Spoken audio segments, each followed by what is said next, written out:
J'ai dit, regardez-moi cette jeune fille-là. Tu as quel problème avec tes... Maman, merci pour ta vidéo. On est ensemble. Vous savez pourquoi je rentre en vendetta contre pas mal de personnes de droite ou d'extrême droite? C'est justement pour cette raison. Vous voyez le discours de cette maman? C'est le discours de bon nombre d'Africains de la diaspora. Si les gens feraient l'effort d'aller voir les gens de ma communauté, d'aller voir les papas, les mamans qui sont sur les réseaux sociaux et qui leur posent la question, certes, vous allez entendre peut-être des choses qui vont vous choquer, qui vont pas vous plaire, mais sur beaucoup d'autres choses, vous allez entendre ce même type de discours. Ce qu'elle dit, elle est mère de famille, c'est aussi un cri. On est venu en France pour donner un avenir à nos enfants. Il y a des gens qui sont en Afrique, qui font tout pour venir ici, pour avoir le même avenir et pour développer quelque chose.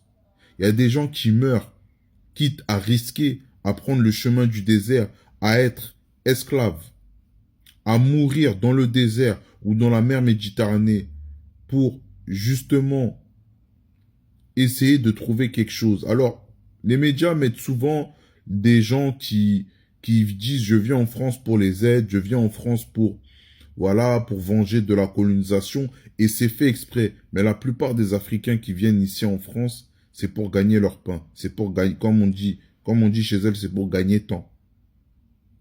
C'est pour travailler à la sueur de leur front. C'est pour chercher à devenir quelqu'un.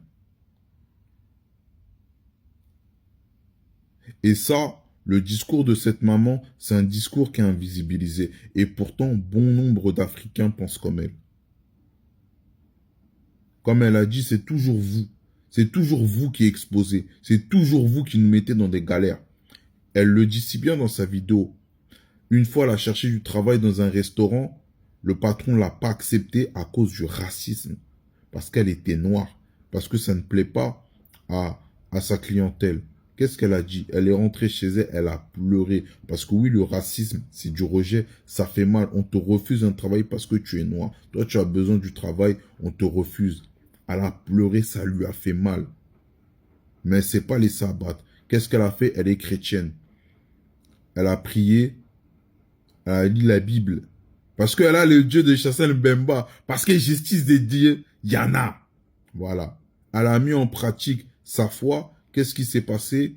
Le restaurant qui n'a pas voulu la prendre a été fermé. Jusqu'à tellement ça a été fermé, ils ont construit logement avec. C'est ça. On lui a dit, madame, elle a porté un gros crucifix. On lui a dit, madame, vous ne pouvez pas travailler avec ça, cachez. Elle a caché. C'est une maman. Combien de mamans musulmanes sont là, travaillent très dur pour donner un avenir à leurs enfants. Les enfants qui sont nés ici, regardez ce qu'ils font. Il y a des gens qui sont là-bas en Afrique, là. C'est difficile à cause des gouvernements corrompus, à cause de beaucoup de choses. Grâce à Dieu, il y a pas mal de pays, ça commence à changer. Au Mali, il y a beaucoup de choses qui ont changé. Moi, je connais bon nombre de Maliens.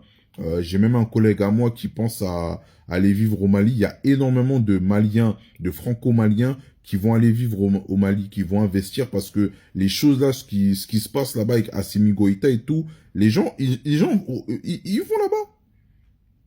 En plus, au Mali, il y a beaucoup d'immigrés français. Faut dire les termes. Il y a beaucoup d'immigrés. Il y a beaucoup d'immigrés français en Afrique, hein. Il y en a beaucoup. Donc, les gens, ils quittent la France pour aller vivre dans la terre de leurs ancêtres. Et ces gens-là, c'est pas des gens qui insultent la France. Ça, je vous le dis.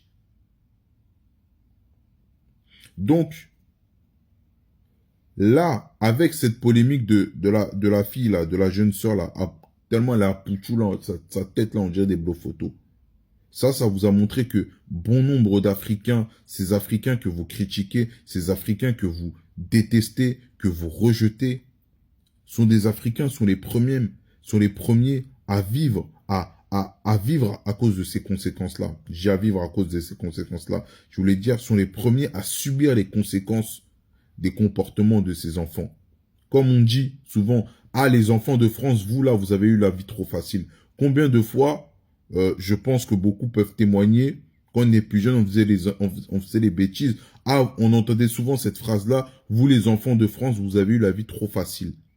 Parce que les parents, là, qui sont venus, qui viennent ici, là, ils connaissent c'est quoi la vraie, la réalité de la vie. Ils savent c'est quoi. Pour certains même, ils sortent d'un pays en guerre. Il y en a qui ont connu la guerre. Donc, ils viennent avec une autre mentalité. Travail, s'ils arrivent à trouver travail, ils viennent, ils prennent. Ils ont un objectif. Non, c'est pour donner, voilà, le meilleur pour mes enfants, donner un avenir pour mes enfants, aider un peu ma famille qui est là-bas au pays. Donc, avec tout ce qui se passe, si vous continuez à garder votre discours xénophobe, ethnocentré, etc., je parle pas de tous les Français, je parle de cette catégorie de Français qui se disent patriotes, etc. Alors qu'en réalité, c'est simplement des identitaires bêtes, stupides. Vous méritez votre sort. Parce qu'en plus, certains d'entre vous, vous revendiquez du catholicisme. Dieu ne bénit pas les injustes. Dieu ne bénit pas les iniques. Dieu ne bénit pas les gens au cœur mauvais. Dieu ne bénit pas les orgueilleux. Si vous avez du mal à lire la Bible et vous préférez que les messes traditionnelles en latin, ça c'est votre problème. Mais vous ne recevez pas la parole. On ne dit pas que la parole vous délivre. Vous connaîtrez la parole et la parole vous affranchira. Voilà, c'est ça le verset. En tout cas, merci maman pour ton message. Merci maman pour ton message poignant. On le partage, on est ensemble.